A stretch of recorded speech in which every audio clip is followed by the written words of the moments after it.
Oh Baba, tunasema ni asante. Katayarishe tu mioyo yetu asubuhi ya leo ni kwa ajili ya ibada hii. Katayarishe mioyo yetu ni kwa ajili Baba ya kusifu na kuabudu. Katusaidie Jehova tukaweze kufungua mioyo yetu tukiwa na tumaini kuwa Baba unaenda kutenda mapenzi yako. Pokea sifa zote na utukufu, maana unaweza. Kwa jina la mwanao Yesu Kristo tumeomba na hata kuamini. Amen. Tunapoingia katika kuabudu kwa nyimbo, naomba tu nikusihi ufungue tu moyo wako. Usiimbe tu kwa ukawaida. Acha Roho wa Mungu akakuongoze. Ukasikie sauti ya Roho wake Mungu. Kwa utulivu kuna kitu anataka kukuambia. Kwa utulivu anataka kukuambia jambo fulani ukatende. Karibu mtumishi.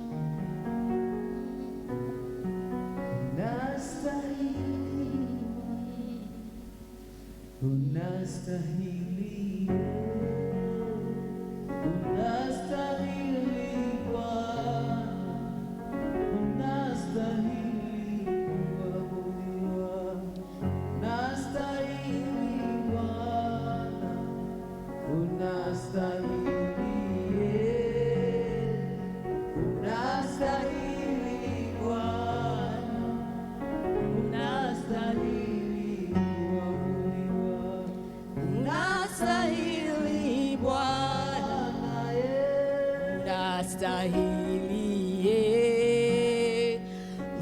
unastahili Bwana, unastahili kuabudiwa, Unastahili sifa zote na unastahili kuabudiwa.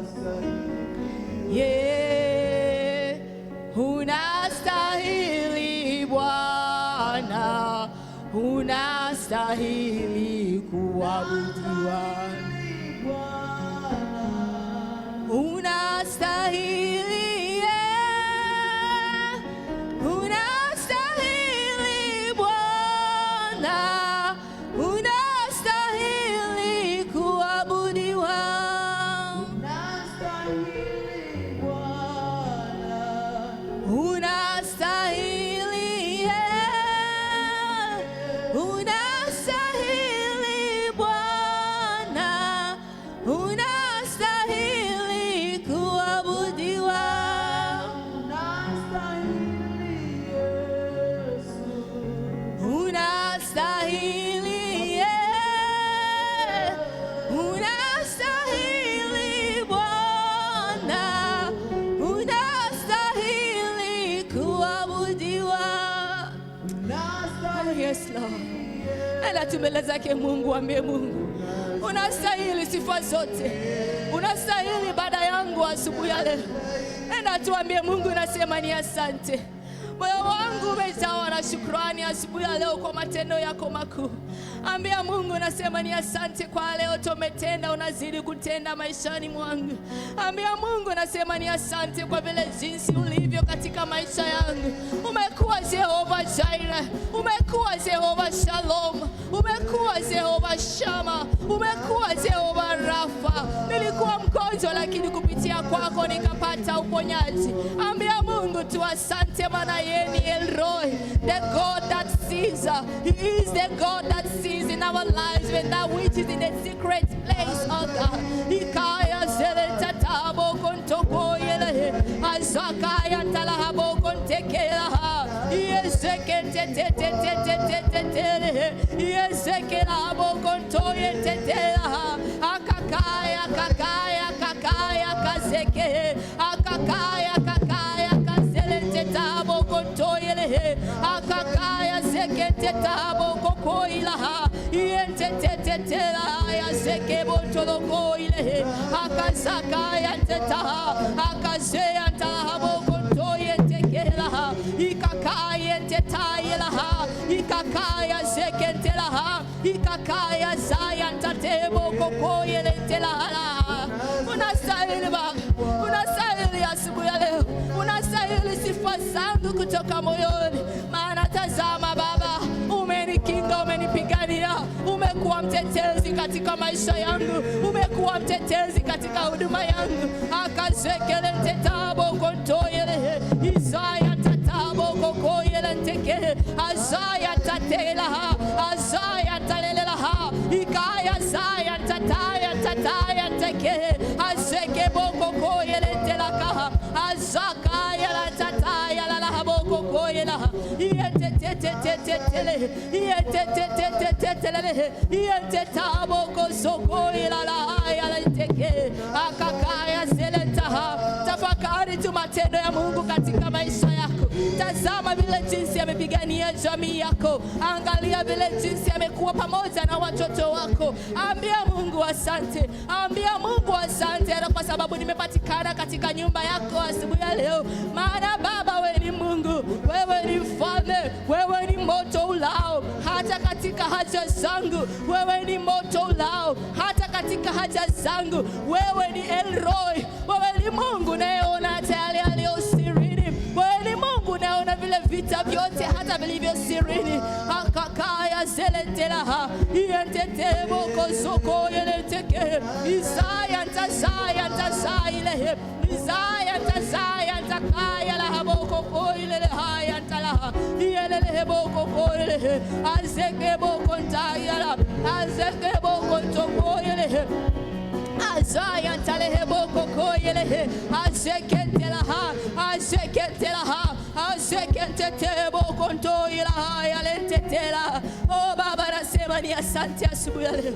Moyo wangu umejawa na shukrani. Moyo wangu umejawa na shukrani. Moyo wangu umejawa na shukrani Dadi. Kwa yale yote umetenda maishani mwangu. Kwa yale yote Baba umenikinga kutokana na. Kwa yale yote Baba ambayo umenipigania. Umekuwa mtetezi. Umekuwa mtetezi maishani mwangu. Nimeona matendo yako makuu. Isaya tala aboko tela teke. Iseke boko toye tetaila. Yetela aboko koyele tekele. Azaya tazekaile. Ingekuwa ni mwanadamu singekuwa mahali hapa. Ingekuwa ni mwanadamu singekuwa hata na ile nafasi Baba ya kusimama hapa na kukutukuza wewe. Ila wewe ni Mungu. Wewe ni Mungu, si mwanadamu. Wewe ni Mungu, si mwana wa Adamu kajute jambo ambalo umetenda katika maisha yangu. Oh Dadi, haujuti huduma yangu. Haujuti maisha yangu. Haujuti kazi yangu Dadi. Haujuti hata maisha ya watoto wangu. Yazekaya la haboko tela tekela. Ikakaya zelete la haboko koile heya talaha. Nikupe nini asubuhi ya leo Baba? Ila ni sifa tu na shukrani na kurudishia wewe. Maana wewe ni Mungu unayestahili. Unastahili. Ela tu mbele zake Mungu, ambie Mungu, naomba ukanitakasi asubuhi ya leo. Nimekuja tu mbele jinsi nilivyo na mapungufu yangu. Tazama hata nimejinajisi usiku uliopita. Nimejinajisi nikielekea mahali hapa. Lakini tena wewe ni Mungu mwenye haki. Wewe ni Mungu ambaye ulinena tunapokuja mbele zako na kukiri dhambi na makosa. Wewe ni mwaminifu na mwenye haki ya kwamba utatusamehe na kutusafisha. That if we confess our sins, He is faithful and just to forgive us of all our sins and cleanse us of all our unrighteousness. Enda tu mbele zake Mungu. Wapendwa, sote tumetenda dhambi na tumepungukiwa na uwepo wake. Our sins have separated us from God. Enda mbele zake Mungu, najijua vyema. Ukatamke tu yale ambayo unayafahamu, ambayo huyafahamu. Ambia Roho Mtakatifu akakuwezeshe ili ya kwamba ukaombe msamaha wa dhambi. Ukaombe kibali asubuhi ya leo, ili hata tunapoingia katika ibada leo ukawe na kibali mbele zake Mungu, ili ya kwamba shetani asikuwe na jambo kinyume ya maombi yako, asikuwe na jambo kinyume ya neno lako mchana huwa leo. Ambia tu Mungu, nimekuja tu vile jinsi nilivyo. Mimi ni mwanadamu na mapungufu yangu. Sijakimbilia mwanadamu, lakini nimekukimbilia wewe. Nimerudi katika madhabahu haya na mapungufu yangu, ili Baba ukanitakase, ili Baba ukanisafishe, ili Baba ukanifanye tena kiumbe kipya. Isaya talahaboko te antaleka akakaya zaya ntataya ntalela azeke boko tete antata yelantaka azeke bontoloko yelentete lantala yezaka yantate yezaka yantala bokonto yelaha. Father, the sin of omission, the sin of commission over my life, oh God, by my words, by my thoughts, by my actions, in the mighty name of Jesus Christ, I come before you this morning. Oh, may you search my heart, oh God, search my spirit, dear Father, that you may create in me a clean heart, that you may renew my spirit this morning, everlasting God. Azaya ntarabo konto yente kela yente te te te te te te te la yente te te te te te te te te te te la yente te te te te te te ta yala boko koila. Oh, you are a loving Father. You are a merciful God. You are gracious, oh Father. I thank you, dear Lord, this morning for the forgiveness of sin. I thank you, Father, for you are a good God. You are a good daddy. You are an awesome daddy over my life, oh Jehovah God. Father, thank you, oh God. Thank you for making me righteous this morning. Through the blood of Jesus that I attain righteousness, oh God. Azaka yantalahabo konteka yelelehe. Izekele bokontoye ntetaya lantalela. Isaya tataya tataya tataya talikala. Isaya tataya talahabo kontoye. Enda tubeleza ke Mungu pia ukatubu dhambi za jamii. Enda ukatubu generational curses in the mighty name of Jesus Christ. Kuna mambo ambayo wazazi wako, vizazi vilivyopita vilitenda, vikafanya ambavyo vilinajisi ukoo wenu wote. Enda tubeleza ke Mungu ambie natubu. Kama kuna jambo lolote ambalo babu yangu baba yangu alifanya kitambo ambaye inanizuia mimi kutulia katika uwepo wako, Baba, ninatubu asubuhi ya leo. Ninatubu asubuhi ya leo. Ninatubu asubuhi ya leo. Every generational sin, ninatubu asubuhi ya leo. Wacha Baba ukanitakase, ukanisamehe, nikapate kibali mbele zako. Azeke boko ntaya ntala boko zelentekela. Yentetetetele, yentetetetele, yentetetetele, yenteteteta boko sakaila ntala boko koila. Oh yes, Daddy. Wewe Mungu liye mwaminifu. Hakuna wa kulinganishwa nawe. Pokea sifa zote na utukufu, maana unaweza, maana unastahili. Pokea sifa zote asubuhi ya leo. Tukapate tu nyimbo kwa kifupi tu, alafu tuombe ibada hii asubuhi. Ambia Mungu, nimekuja tu vile jinsi nilivyo. Nasema ni asante ni kwa ajili ya msamaha wa dhambi. Naomba tu Baba, neno la siku ya leo, neno la asubuhi hii Baba, likanifundishe, likanirekebishe, likanisaidia Baba nitembee katika kusudi lako.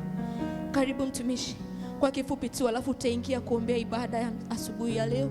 Mkabidhi pia mtumishi anaenda kusimama kwa neno.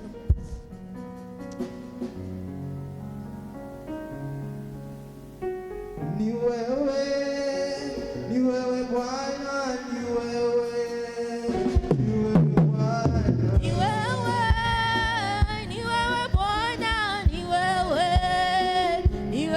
Bwana,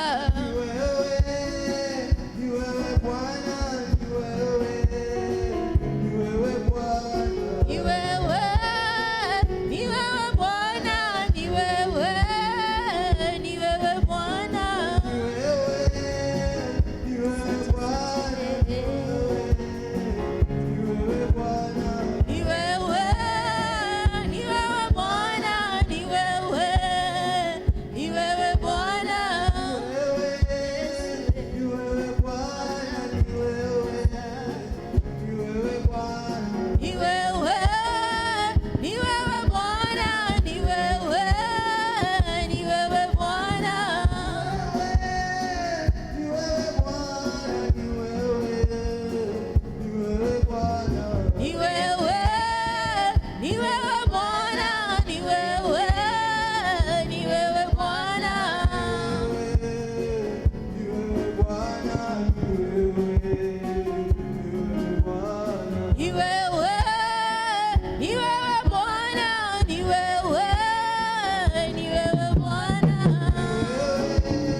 zake Mungu. Ukabidhi tu ibada mbele zake Baba.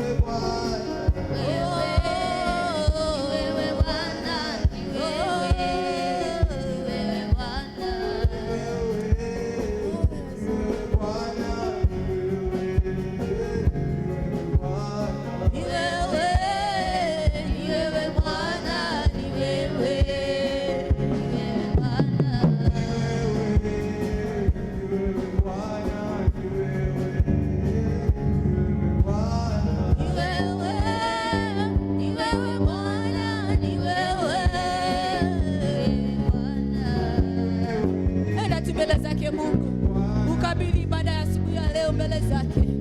Uambie Mungu, natamani nikasikie kutoka kwako, natamani nikapate neno moja likanitie nguvu, natamani nipate neno moja likanijaze tumaini maishani mwangu. Akaya zeleta la haboko tekele, ikaya tataya zela take, ikaya tatabo kolotoye tetela take, azaya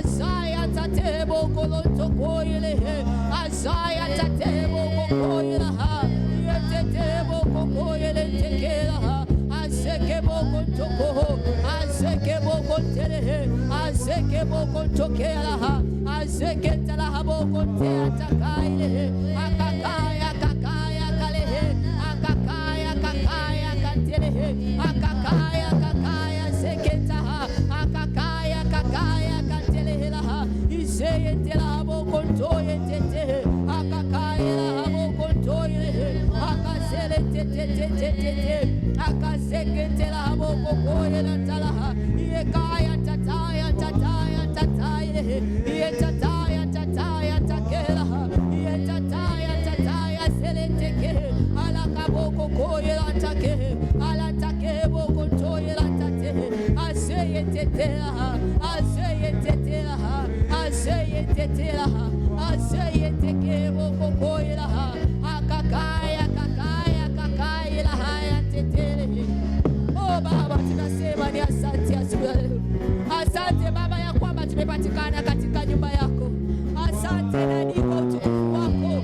Ikakaya sekele boko toye tetela, ikekaya saya tale boko toye le, ikekekaya tatele, ikekekaya sele teta boko toye le. Mwambie Mungu, naomba nikakutane nawe katika ibada ya asubuhi ya leo. Naomba ukanene neno moja ambalo litanitia nguvu, ukanene neno moja likanipatia hatua ingine katika imani yangu, ikanipatia hatua ingine katika wokovu. Baba, natamani kusikia kutokana kwako asubuhi ya leo. Baba, natamani kusikia kutokana kwako asubuhi ya leo. Oh Baba, siku hii siwe tu siku ya kipekee, siwe siku ya kawaida, taifanye kuwa siku ya kipekee kwa utukufu wako. Akazele tatabo kontela, akazekele telabo kontoyele teke, iseyete taile, iseyete taila tatebo kontoyela ila la kaila. Oh Baba, tunamkabidhi mtumishi wako mbele zako, anaenda kusimama kwa neno asubuhi ya leo. Wacha Baba maneno yale yakawe ni ya kutokana kwako. Wacha Roho wako Mtakatifu akawe ndiye anayemuongoza, akawe mwalimu katika hilo neno kwa utukufu wako. Iselete la haboko toye tete, ianta la haboko koye tekela tatela, isekaya tala haboko koye teta ila.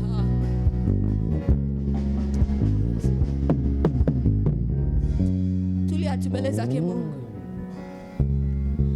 Baba, katika jina la mwanao Yesu Kristo, tumekuja mbele zako Baba asubuhi ya leo tukisema ni asante. Tazama vile jinsi tulianza nawe, tukaomba ya kwamba ukatuongoze hata katika sifa na kuabudu. Mioyo yetu Baba tukaimimina mbele zako tukiwa tumejawa na shukrani. Tukaja mbele zako ili ya kwamba Baba ukatutakase asubuhi ya leo. Tukaja mbele zako ili ya kwamba tukakabidhi ibada hii mbele zako Dadi. Tunasema ni asante maana umekuwa pamoja nasi. Tunasema ni asante maana umetenda na umetimiza. Baba, tunazidi kujisalimisha chini yako. Tunaomba tu Baba mioyo yetu kaijawe na tukaijaze na utulivu. Mioyo yetu Baba asubuhi ya leo tunaenda kulipokea neno lako. Neno hili Baba likaupanga ukatao kuwili. Baba ukaweze kutufundisha, ukawe mwalimu asubuhi ya leo Roho wako akaongozi akatawale katika jina la mwanao Yesu Kristo. Lile neno ambalo Baba umetaka likabaki mioyoni mwetu asubuhi ya leo Baba, kupitia neno lako acha ukayatimize. Kama kuna lolote lile ambalo Baba unaona likatolee Bwana katika mioyo yetu, ili tukawe safi, ili Baba tukatembee nawe Baba. Naomba asubuhi ya leo Jehova ukaturekebishe kupitia na neno lako. Asante Baba, maana mtumishi wako unaenda kusimama naye, unaenda kumuongoza, unaenda kumtawala kwa utukufu wako. Pokea sifa zote na utukufu, maana unaweza. Asante Baba kwa kila mmoja wetu asubuhi ya leo, maana unaenda Bwana kutenda, kuonyesha matendo makuu, ishara na maajabu kwa maisha yao. Pokea sifa zote na utukufu, maana unaweza. Kwa jina la mwanao Yesu Kristo tumeomba na hata kuamini. Asanteni sana watumishi. Wacha tukakae kwa utulivu ili tukasikie neno lake asubuhi ya leo. Bwana Yesu asifiwe. Sijui kama ni mimi tu peke yangu, lakini 2026 naona ni mwaka ambao wengine watasema ni mwaka wangu. Ni mwaka ambao Mungu ametazamia kutenda mambo makubwa katika maisha yetu. Kwa wale ambao tulikuwa katika maombi Ijumaa, Roho wa Mungu alitembea na kanena ya kwamba kuna jambo ambalo alikuwa ametaka sana tukaliombee kuhusu baraka, ya kwamba yale ambayo ulikuwa umetamani Mungu akakutendea katika maisha yako miaka hiyo yote haijawahi tendeka, lakini mwaka huu wa 2026 milango ya baraka iko wazi. Tumeomba, Matthew 7:7 inatuambia tuombe, tutafute, alafu tubishe. Mimi naamini miaka yoyote nimeomba, nikatafuta, mwaka huu nimebisha. Nimeanza na kubisha. Sasa niko katika ile hatua ya mwisho ya kwamba nibishe, mlango funguliwe na baraka zimiminike. Sijui kama tuko wangapi katika hatua hiyo, lakini mimi niko nao tumaini ya kwamba huu mwaka wa 2026 lile jambo ambalo nilikuwa nimeona ni zito, ni gumu, Mungu anaenda kulitimiza kwa utukufu wake. Leo nataka tujifundishe kuhusu malango ya kirohoni. Nakumbuka kitambo sana niliweza kuwezeshwa na Roho wa Mungu, tukagusia, tukajifundisha kuhusu hili. Pengine wengine wetu wakati huo atikuwa naona ule uzito, lakini tena nilikuwa nimetayarisha neno, but usiku nikapata ndoto na nikarudishwa kwa hili neno kitambo sana. Ni kama pengine miezi 8, 9 toka nililihubiri hili neno. Sasa nikarudishwa tena huko kwa ndoto na nika connect kweli na ile Ijumaa venye ilikuwa. Nikasema kweli kunalo jambo ambalo Mungu anataka kulitenda kupitia mafundisho haya. Malango ya kiroho, spiritual gates. Kweli tunaombea baraka. Mimi nikiwa mmoja wao, natumaini niko nayo imani kubwa sana kwamba 2026 kuna jambo ambalo nimetazamia sana Mungu akanitendee. Huu mwaka ndio ule mwaka. Lakini sasa mpaka tufikie, kabla sijafikia kwa hiyo baraka, kuna jambo gani nataka tu nijiulize moyoni mwangu? Ni nini ambacho napaswa kufanya, ambacho nilikuwa napaswa kufanya kitambo lakini sikufanya, ambako kilifanya mpaka hiyo baraka ikadelay? Ama ni nini ambayo Mungu alikuwa anataka niweze kujifunza, lakini pengine kwa kutotii kwangu si kujifunza kwa wakati ule ambao ulikuwa unapaswa, ndio maana bado Mungu anangoja mimi nijifunze. Sasa leo nataka tuingie ndani kwa upande mwingine tu, kuangalia the spiritual gates. Pengine kuna mlango ambao uko wazi ndani yangu, ambao shetani ameingia ama anatumia kuingia ili ya kwamba akatende jambo lake lininajisi mimi. Siku zote tunasema hata kama umefanya jambo, umefanya nini, tunaangalia ni pepo, lakini wewe mwenyewe ni mtu tuko sawa. Nile pepo tu ameingia ndani yako, akakumisguide, akakumislead, na ni wewe mwenyewe ulimruhusu akaingia. Sasa kumruhusu kuingia, lazima kuna mlango ambao uliuacha wazi ndio akaingia. Kama tu pepo la usherati, pengine wewe uliangalia kitu kaingiwa zile tamaa za kimwili, ndio sasa ukaenda ukafanya usherati. So lazima kunao mlango mahali ambao uliuacha wazi, ndio pepo ikawa rahisi yeye kukusukuma katika dhambi. Waefeso 4:27 inatuambia, wacha tufungue Waefeso 4:27. tuanze na hapo.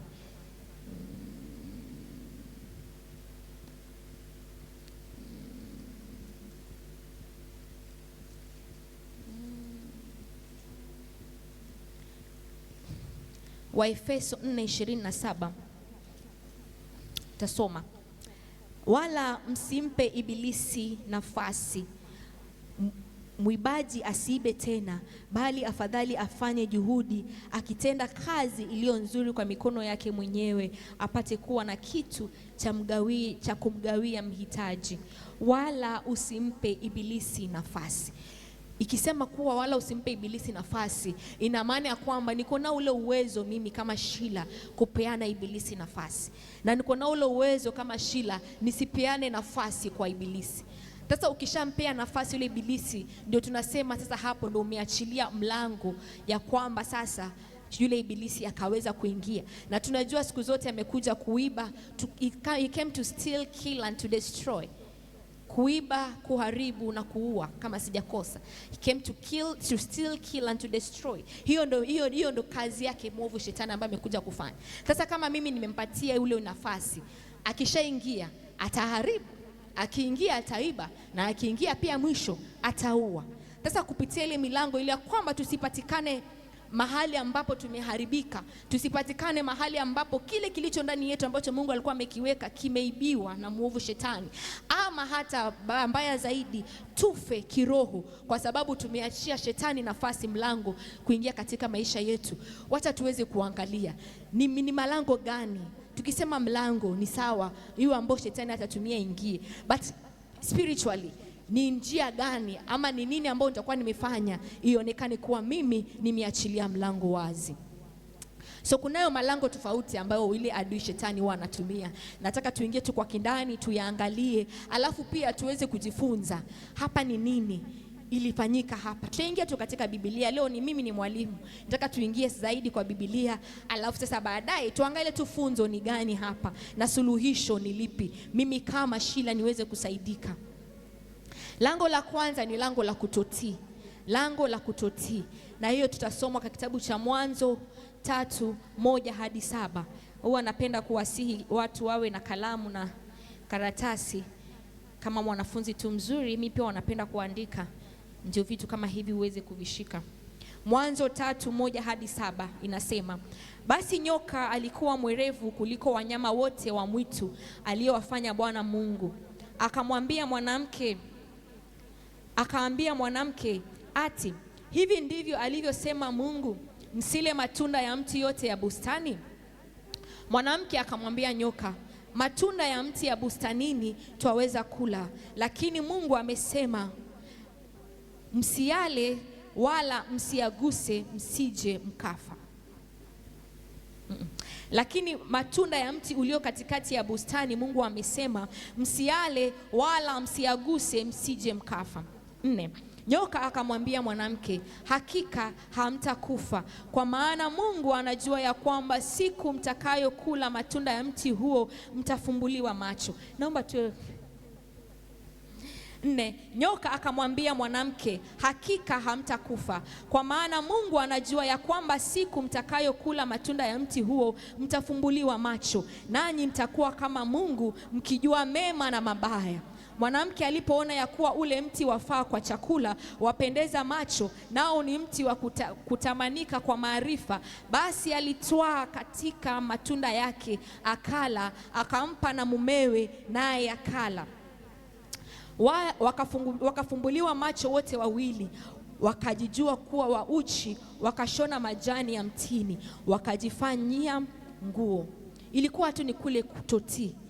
Waliambiwa huu mti yote haya kuleni, lakini huu mti ulio katikati msiuguse wala msiule. Lakini kwa sababu waliacha ule mlango wa kutotii, disobedience. So lango la kwanza ni disobedience, ambalo lilianza na hao. Na siku zote huwa najiuliza kwa nini alienda kwa Hawa lakini si kwa Adamu. Manake maono yale yote maono ilikuwa ni Adamu alikuwa nayo. Hata alianzwa yeye kwanza kuumbwa, lakini kwa kule kutotii akaona, pengine aliona mimi kwa mawazo yangu aliona nikimfuata Adamu, manake alikuwa na yale maono, anajua venye hii script inaenda. Mungu mwenyewe amemwambia venye kutakuwa. Akaona nikimfuata huyo haitawezekana, wacha niende kupitia kwa Hawa. Lakini natumai wote walikuwa pamoja hapo, lakini kwa sababu Hawa ndo aliongeleshwa naye akala, akambatia na yule naye pia wakala. Wakakosa kutii. Na sote tunajua nini litokea. Hapa ndio mwanzo dhambi ilianza kuingia. Tukafukuzwa the Garden of Eden, na ndio maana tuko hapa. Ilibidi mpaka mwana wa kipekee afe ili ya kwamba sisi tuweze kupata msamaha wa dhambi. So imekuwa ni hiyo ndio ilikuwa ni chanzo kubwa. Sasa funzo hapo ni nini? Kutotii neno la Mungu hufungua mlango wa laana na utengano wa Mungu. Ulianza mlango wa laana pale, maana tuliona pia Hawa naye alilaaniwa, akapewa maneno pale, mwisho tukatengana na Mungu. Kisoma katika kitabu cha Kumbukumbu la Torati 28:15. Kumbukumbu la Torati 28:15. Suluhisho ni kwamba kuishi maisha ya utii na unyenyekevu kwa Mungu ndipo kunapostahili. Ukisoma kitabu cha Yakobo 4:7 inasema, basi mtiini Mungu, mpingeni shetani naye atawakimbia. Suluhisho ni kwamba tumtii Mungu, tumpinge shetani naye atatukimbia.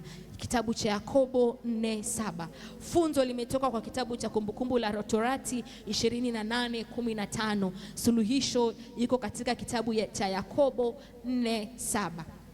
Ili usiwezeshe kwa kutotii kwako ile baraka ambayo Mungu alikuwa ameiweka katika huduma yako. Ameona kuna gharama fulani ambayo ninataka nimpatie ili asonge mbele katika huduma yake, lakini kwa sababu ya kutotii, pengine ulipewa siku kaambiwa enda flat 2 ama enda flat 3.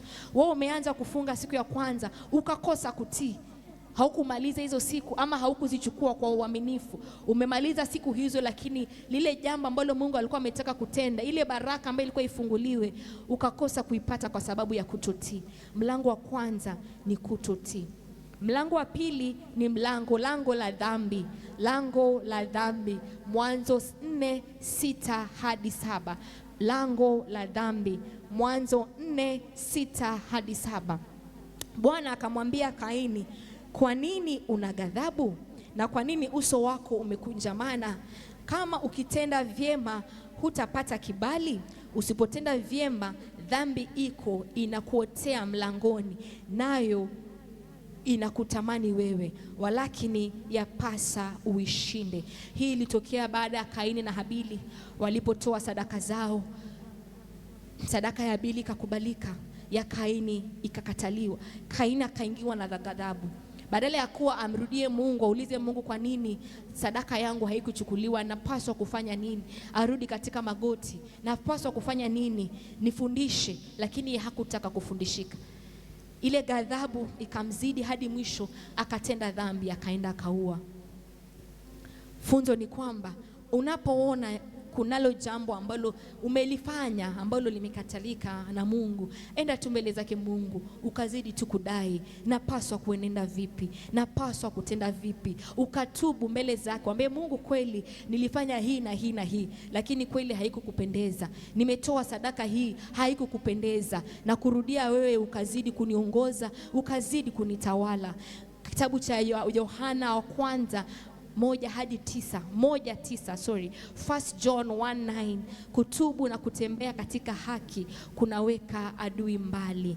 Kutubu na kutembea katika haki kunaweka adui mbali. Yohana wa kwanza 1:9. Yohana wa kwanza 1:9. Hiyo ndio suluhisho. Unapokuwa umeona umekosa, umetenda dhambi, suluhisho usingoje hiyo dhambi kuingie zaidi ikakutawale. Suluhisho ni kwamba urudi tu mbele zake Mungu. Pengine ni sadaka fulani ulikuwa unapaswa kutoa, roho Mungu amekwambia utende, ukafanya ambavyo sivyo. Suluhisho usikasirike kwa sababu ile sadaka haikukubaliwa. Suluhisho ni kwamba umrudie Mungu, mwambie Mungu, kweli nilifanya hivi, nilikosa hapa, naomba nifundishike. Ukatubu naye Mungu atatembea nawe. Bwana Yesu asifiwe. Lango lingine ni mshikamano na ulimwengu. Mshikamano na ulimwengu.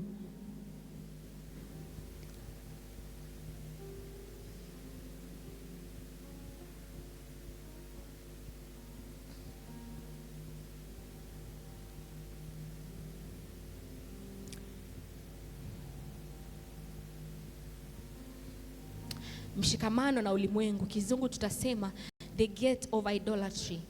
I believe idolatry. Adultery. Idolatry, adultery. Ni hiyo nikafananisha na maisha ya Suleiman. But kabla hiyo wacha tuangalie the gate of compromise kwanza. The gate of compromise ndio hiyo mshikamano wa ulimwengu. Nikaifananisha na Samsoni na Delila. Samsoni na Delila, ili ambao sasa Samsoni yeye amekuwa ni mtoto mwenye ambaye alikuwa ametengwa. Mama yake aliambiwa jitenge hata akikuwa bado ni mjamzito, mpaka mwisho akaja akajifungua, na Samsoni akawa ameambiwa hizo nywele zake zisiwahi katwa. Hiyo utaipata katika kitabu cha Waamuzi 16:4 hadi 21. Kwa sababu ya muda hatutaingia ndani zaidi.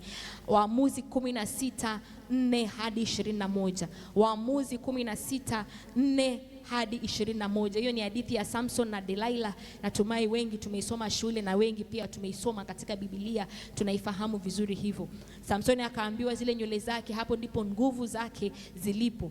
Lakini sasa Delilah akawa ametumwa na maadui ili ya kwamba aweze kumdanganya, ili awajue nguvu zake zinatoka wapi. Ndio ule mshikamano na ulimwengu, ili ya kuwa the compromise. Wao waliambiwa ujitenge, usifanye hivi.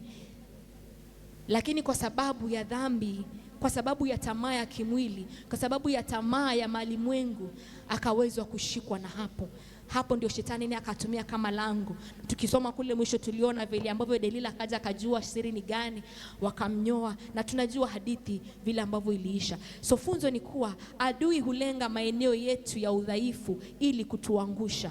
Siku zote kila mmoja kuna madhaifu, lakini ile madhaifu yako unayaleta mbele zake Mungu. Ni vizuri pia wewe mwenyewe ujue kuwa kuna udhaifu. Siku zote muambia mtu ambaye anaona kuwa naita holier than thou, anaona kuwa yeye ni mtakatifu kamili, hana dhaifu hata moja, ako na shida. Kila mmoja kuna madhaifu, na ni vizuri ujue mimi madhaifu yangu ni haya, mapungufu yangu ni haya. Ndio hata unapoenda mbele zake Mungu kila siku ukimlilia Mungu, unaambia Mungu, haya ndo madhaifu yangu, huu ndo upungufu wangu, naomba unisaidie. Kweli unanitumia katika huduma, unanitumia katika kutenda kazi katika nyumba yako, lakini haya ndio mapungufu yangu. Ukiniacha tu bila wewe nitakuaibisha, maana mimi bila wewe ni bure. Sasa ni vizuri ukiri ule udhaifu. Ukisha ukiri mbele zake Mungu, shetani anajua hata wewe mwenyewe udhaifu unaujua. Na shetani anajua siku zote unaomba, hujakimbilia shetani, umemkimbilia Mungu ili ukapate usaidizi. Lakini ukijificha kwa ule udhaifu, unajiona mimi niko sawa, hapo ndio sasa unampatia shetani nafasi. Inakuwa sasa ni mlango. Inaweza kuwa tu ni kitu kidogo tu, atakuweka katika maeneo uone jambo ambalo ulitamani. Pengine ni kitu ambao pengine unang'ang'ana, unajua ni nini unang'ang'ana, ni hasira, unakuwa ni mtu wa ukali, pengine ni usherati. Shetani atakupeleka tu mahali. Kumbuka hapa ulimwenguni ni yeye anatawala. Ni wewe uchague sasa umfuate Mungu. Lakini kama itakuwa umeaficha utaki Mungu, lakini Mungu anayeona ya yote yaliyo sirini. Yeye ni El Roi, Mungu anayeona hata yaliyo sirini.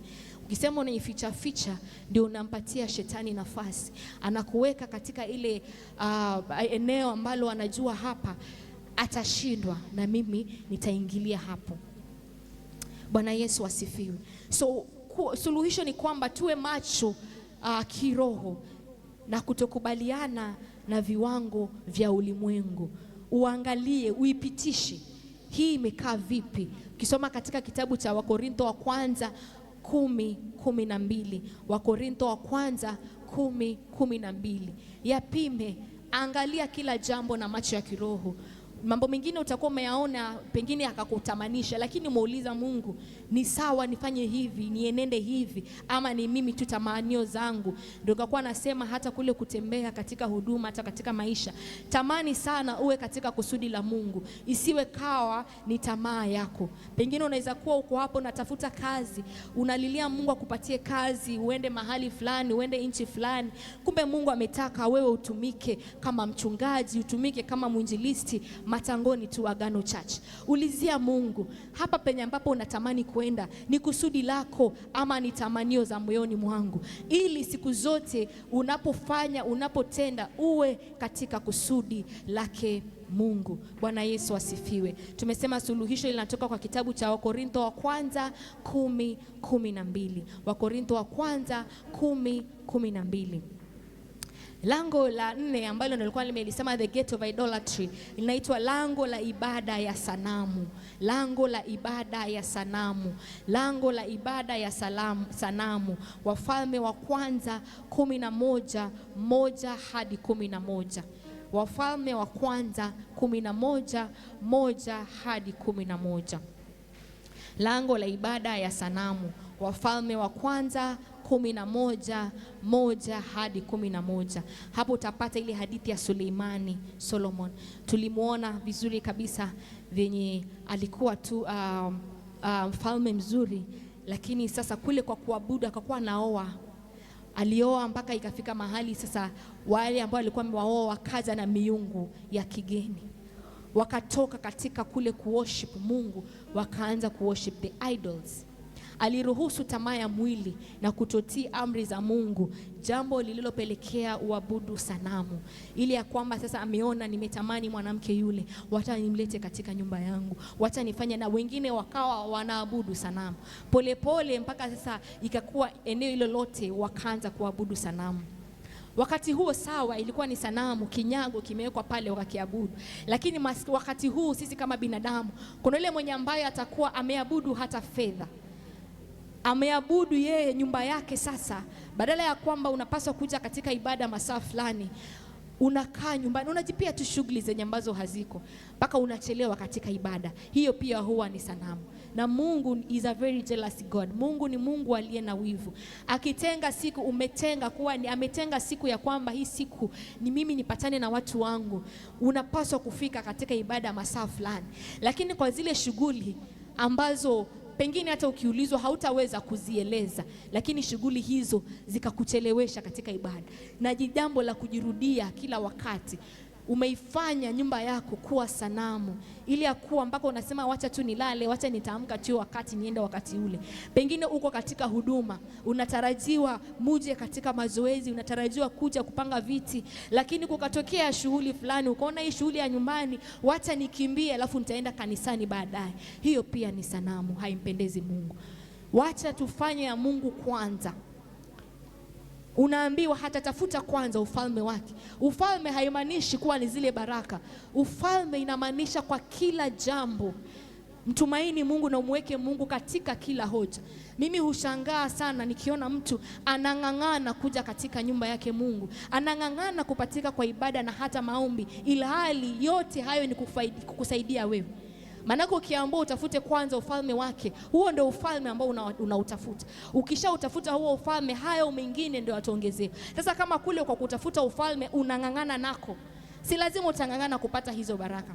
Wakristo wengi tumekosa huo ufahamu, na naomba sana Mungu atusaidie huu mwaka. Maanake tumesema huu ni mwaka ambao tunatarajia zile baraka, yale magumu ambayo tumeshindwa kuyapata miaka hiyo yote, mwaka wa 2026 tukawe na ushuhuda. Nasi basi tusaidike ya kwamba tuwe warahisi kutafuta ufalme wake Mungu. Utaona mwingine anatumika kifedha, millions of money anaziangusha tu kanisani ili kafanye kutenda kazi ya Mungu. Wewe utakuwa unaangalia utasema yule hata amepotea, lakini ule ndio ufalme ambao anautafuta. Utaona mtu kama huyo anazidi kufaulu, mambo yake yanazidi kuenda sawa, kwa sababu alianza kutafuta Mungu ufalme wake kwa fedha, kutafuta Mungu ufalme wake kwa nguvu, kutafuta Mungu ufalme wake na mali zake zote.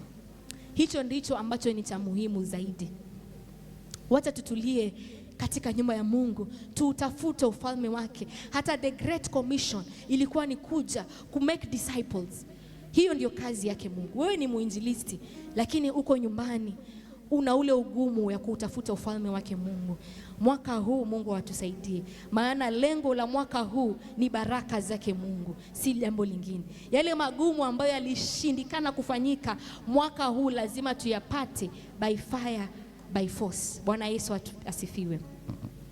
Suluhisho nayo iko katika kitabu cha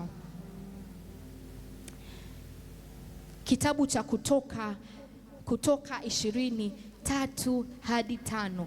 Kutoka 23 hadi 5. Mwabudu Mungu pekee na uondoe chochote kinachochukua nafasi yake. Chochote ambacho unajua hiki Nikitaka kufikiria jambo la Mungu lakini hicho ni chochote. Ikiwa ni kama jambo la Mungu, unapaswa uanze na utoke na uende. Hata unafikiria uko mbele kama unaelekea kutenda hilo jambo la Mungu. Lakini kama kuna chochote ambacho kinakuzuia, chochote ambacho kinakufanya unakosa kutenda hili, chochote, hiyo ni sanamu. Si lazima unione na kinyago pale ndio useme naabudu sanamu, la hash. Hata mume wangu naweza mfanya sanamu, hata mtoto wangu naweza mfanya sanamu, ili ya kwamba ni chochote kimenizuia, huyo ni sanamu. Mungu akatusaidie ili kusudi lake likatimie maishani mwetu. Lango la 5, lango la hofu, the gate of fear. Lango la hofu. Siku zote Mungu husema hofu, fear and faith hazikai mahali pamoja. Ni either niwe na imani ama niwe na hofu, nichague moja. Lakini siwezi kuwa nasema niko na imani alafu tena niko na hofu. La hasha. Fear and faith haziwezi kwenda mahali pamoja. Nikakumbuka hata tukianza mwaka huu, kuna wakati mama alitamka, Pastor Harriet akisema kuwa tuwe na imani ya wazimu. Hiyo ndio sasa tunahitaji mwaka huu wa 2026. Lile jambo lile gumu ambalo wakati wote umekuwa na ile hofu, pengine lakini ama ni mimi, kuwa na imani ya wazimu. Kama unatamani mchumba, tukaambiwa tutafute nguo, tafuta pilo 2 uziweke pale. Kama ni mtoto, enda ukanunue pampers, enda ukatafute nguo za mtoto uziweke pale. Usiruhusu lango la hofu mwaka huu ukakuzuia wewe kupata ile baraka yako. Tumekubaliana sote mwaka huu ni zile baraka zenye ambazo nimeziomba mwaka huu wote. Lile jambo gumu lazima huu mwaka litimie. Sasa usiruhusu lango la hofu. Go crazy about it. Enda uambie ile imani ambayo imekaa ni wazimu, enda ukaifanye. Enda ukaifanye. Mimi nikiwa mmoja wao nimeshaanza. Lazima huu mwaka lile jambo Mungu akalitende. Enda ukatafute ni nini haswa nataka Mungu anitendee. Kama umetamani kazi ya serikali, enda ukatafute kitu tu.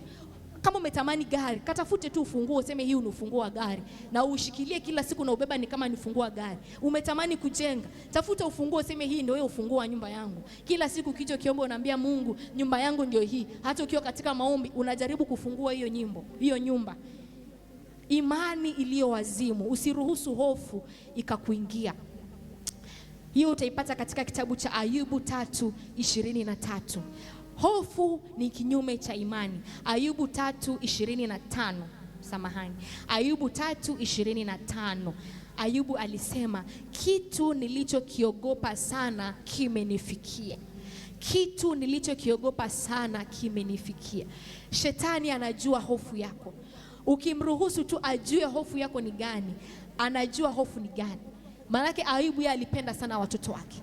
Aliwapenda sana mpaka ilikuwa hata wakifanya sherehe, wakitoka pale, hata si eti watoto wa yeye mwenyewe anamrudia Mungu na anamtolea Mungu sadaka, anaombea watoto wake msamaha, na ni watoto ndio wametenda dhambi. Sasa shetani akakuwa anajua huyu amewapenda sana hawa watoto, ndio akatumia njia ile wale watoto. Ndio maana akasema kitu nilichokiogopa sana kimenifikia. Shetani alijua hapa nikifanya hivi huyu atamkana Mungu sasa. Uzuri naye Ayubu alikuwa yeye ni mcha Mungu. Hata hayo yote pia hayakumrudisha nyuma.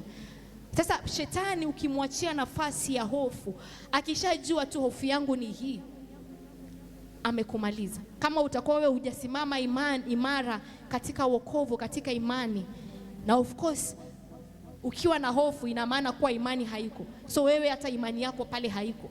So ile hofu shetani akishaigusa tu kidogo hivi, kuna kitu ambacho umekiombea lakini ukiangalia na macho unaona havikai venye vinapaswa kuwa, unaingiwa na hofu. Badala ni imani sasa uzidi kukiri, imani ya wazimu. Hata kama kuna machafuko, imani ya wazimu useme mimi hiki jambo bado litatendeka. Wengine watakuwa hawakuelewi, lakini wewe unazidi kukiri lazima hili jambo Mungu atalitenda. Maana yake ni yeye mwenyewe aliyelisema, na yeye si mwanadamu akadanganya, wala si mwana wa Adamu akajute. Bwana Yesu asifiwe. Suluhisho ni kwamba kutembea kwa imani na kumtumaini Mungu kikamilifu. Usitembee kwa imani nusu, tembea kikamilifu. Usitembee kwa imani ukiwa na ile uko na doubt, tembea kikamilifu. Utaipata katika kitabu cha Timotheo wa pili 1:7. Timotheo wa pili 1:7. Timotheo wa pili 1:7. Lango la 6 ni lango la kutosamehe, the gate of unforgiveness. Lango la kutosamehe, the gate of unforgiveness. Hiyo utaangalia kitabu cha Mathayo 18:21 hadi 35. Kulikuwa na mtumwa ambaye hakuwa na huruma pale. Tutajisomea tu kwa sababu ya muda. Mathayo 18:21 hadi 35. Lango la kutosamehe. Sote ni binadamu na tumesema kila mtu kuna mapungufu. Mwingine anaweza kufanyia jambo akakukanyaga, ukakwazika. Pengine amekukanyaga bila kujua, ukakwazika. Pengine ukaona wacha nimfuate tuelewane, akuombe msamaha, lakini sasa pengine huo msamaha wako unataka kuweka na masharti. Sitakusamehe mpaka ufanye hivi 1 2 3. Haipaswi kuwa hivyo. Msamaha unapaswa kuwa wa bure. Maana tulisamehewa dhambi zetu. Mungu akaacha mwana wake wa kipekee akafa ni kwa ajili ya maisha yetu. Ilikuwa ya bure. Dhambi zako wewe haujazilipia lolote ili ya kwamba Mungu akusamehe. Hata ukitenda dhambi sahihi na ukimrudia Mungu, Mungu bado anaachilia msamaha katika maisha yako. Manake msamaha tuliupata pale msalabani. Sasa hata kule kutosamehe kwako, ukisema tu kwa mdomo lakini moyoni mwako bado na ule uchungu, hilo ni lango ambalo umeachia shetani ambalo anaweza kulitumia katika maisha yako. Lango la kutosamehe. Mungu atusaidie. Mungu atusaidie ili ya kwamba mwaka huu hilo jambo, kitu ambacho napasa kukuambia, hakuna mtu ambaye hana mapungufu. Kila mtu ana udhaifu. Hilo ndio jambo la kwanza ambalo naomba nikusaidie nalo. Sasa wewe hata mtu amekukosea, wewe angalia ile ni kama ule ni udhaifu wake. Na urudi tu kwa Mungu, mwambie na kuomba umsaidie ule udhaifu. Mimi naomba tu Mungu nisaidie nizidi kufocus. Lakini kama utakuwa umekosewa, urudi kwa kila mmoja, ulinifanyia vile ukafanya vile, utakuwa una waste time yako. Huu mwaka wa 2026 we want to do things differently. Wacha Mungu akayatimize mapenzi yake katika maisha yetu. Na hata yatimiza kama sisi tutakuwa hatutembei kikamilifu mbele zake. Ni tujiachilie, tukujisalimisha. Ina maana Mungu, kama pastor pia kaongea, kuna wakati kuna jambo lilikuwa limetendeka na akaambiwa huyo mtu aende ampelekee 2,000. Mtu mwenye ambaye amekukosea alafu tena bado mbariki na pesa. Kivipi? Hata inakuaje? Lakini huu mwaka ni ile hivyo ndo tunatembea. Yale magumu, lile jambo gumu. Yaani mimi nataka ikifika Disemba, hata kabla ya Disemba, kila mmoja wetu hapa awe na ushuhuda. Hili jambo mimi nimeliombea miaka yangu yote. Huu mwaka wa 2026 ndio limekuja kutimia. Sasa huku tunafundishana ni ili tusaidike sote. Ni jambo gani yani nataka kusimama mahali pasawa na Mungu ndio nisikose hiyo baraka. Ndio ile ikifika mwezi wa 10 na mwezi wa 4 mmoja akisimama kutoa ushuhuda wake, mimi najua niko next in line ya kwamba Mungu ako katika eneo hili. Si eti sasa yule ametoa shuhuda mwaka mzima umeisha, mimi sijapata shuhuda. Na kumbe ni kwa sababu wewe mwenyewe ulikuwa hujajiweka sawa na Mungu. So tusaidike. Roho wa Mungu azidi kutusaidia. Ili ya kwamba nisikosekane pale kwa ile nafasi ya hizo baraka. Mimi hizo baraka nimeziona venye zinamiminika katika nyumba hii. Usipatikane mahali pasipo pasawa. Suluhisho ni Waefeso 4:32. Suluhisho ni Waefeso 4:32. Ya kwamba chagua tu kusamehe kama Kristo alivyotusamehe. Tutajisomea Waefeso 4:32. Chagua kusamehe kama Kristo alivyotusamehe. Lango la mwisho ni lango la kiburi, the gate of pride. Lango la kiburi. Hiyo pia utajisomea kitabu cha Luka 22:31 hadi 32. Luka 22:31 hadi 32.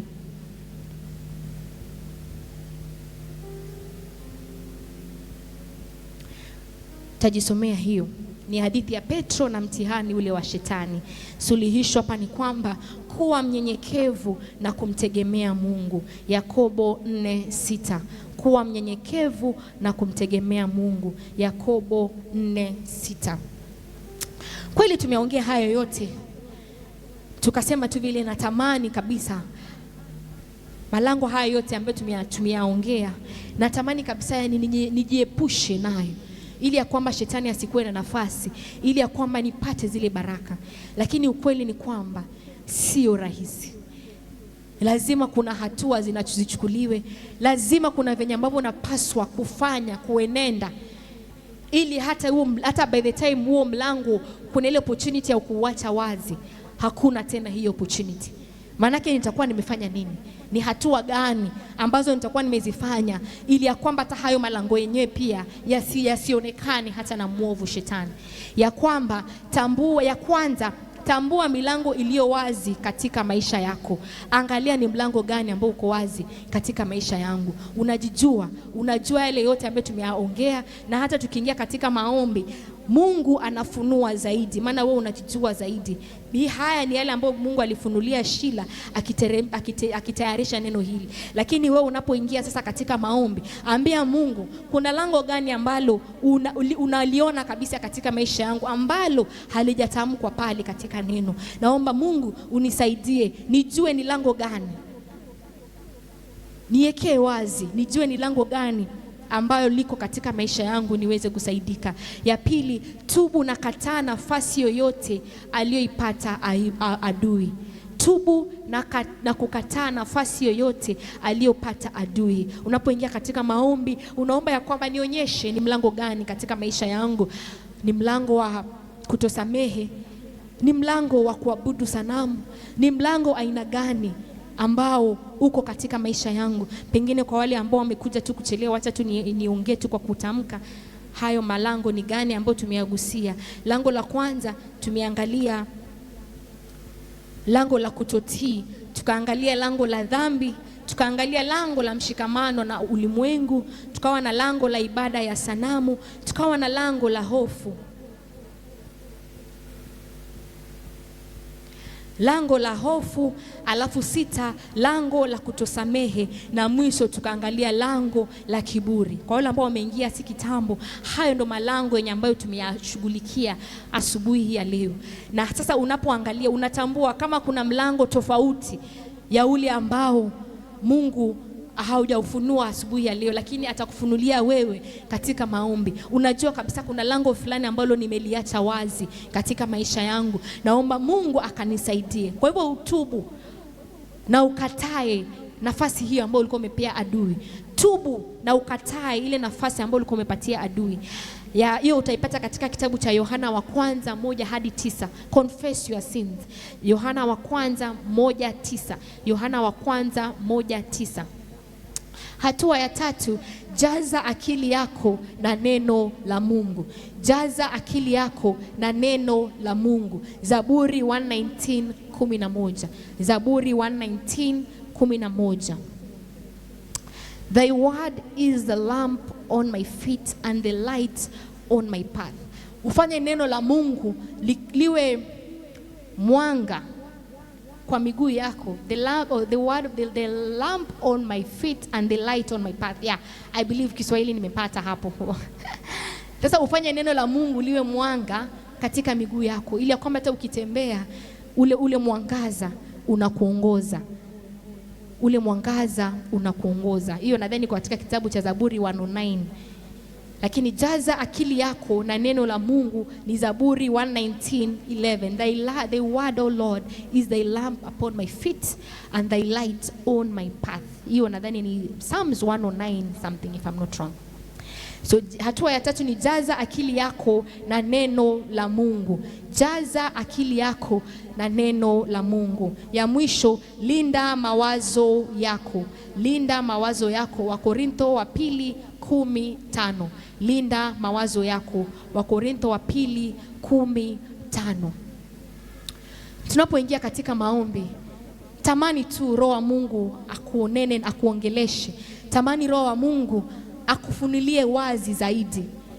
Mimi lengo langu mwaka huu ni kwamba nisikose ile baraka ambayo Mungu ametamania nikaipate. Mwaka huu nisikose kwa utukufu wake. Mwaka huu akajidhihirishe kwa uwazi, akanene nami kwa sauti, akanene nami kwa maono, kwa ishara, ili mwaka huu lile jambo nisilikose katika maisha yangu. Naomba tu tusimame katika miguu yetu na tuende mbele zake Mungu. Tuambie Mungu, tunaomba ukanisaidie. Kweli nimesikiza neno lako asubuhi ya leo. Kabla baraka hiyo inifikie, ni kwamba kuna malango ambayo katika maisha yangu nimeyawacha wazi, ambayo adui kwa siku nyingi, kwa miaka mingi amekuwa akitumia mlango huo kuingia katika maisha yangu, kunitatiza katika imani yangu, kunitatiza katika wokovu wangu. Lakini asubuhi ya leo nimekuja tu vile jinsi nilivyo, na naomba tu unisaidie, unifahamishe kama kuna malango mengine ambayo sijaweza kuyaona, sijaweza kuyafahamu, uzidi kunifundisha. Roho Mtakatifu kazidi kuwa mwalimu katika maisha yako. Muhimu zaidi ni usikose hizo baraka. Maombi haya na mafundisho haya ni kututayarisha sisi, ili hizo baraka zikija zije kama tuko tayari. Maanake Mungu hawezi kukupatia milioni 10 kama 1,000 hauwezi tulia nayo. So ni ile ya kututayarisha, ile baraka nzito inapokuja itupate tuko na ule utayari. Naona waimbaji wetu wametoka kujitayarisha, hatutaimba, lakini ningekusihi tuanze tu maombi. Uambie Mungu tu unanijua vyema. Hatutaimba wimbo kwa sasa. Uambie Mungu tu unanijua vyema. Ena tu kwa kutamka. Uambie Mungu, nasema ni asante ni kwa ajili ya neno lako asubuhi ya leo. Maana limekuja kwa wakati wa sawa. Limekuja kwa wakati ili likanisaidie. Ile baraka ambayo Baba umejua imekuwa ni matamanio moyoni mwangu kwa muda mrefu, imekuwa ni sababu, kwa sababu sikuwa nimesimama vizuri nawe, kwa sababu kulikuwa na ule mlango ambao nilikuwa nimeruhusu shetani akaingia.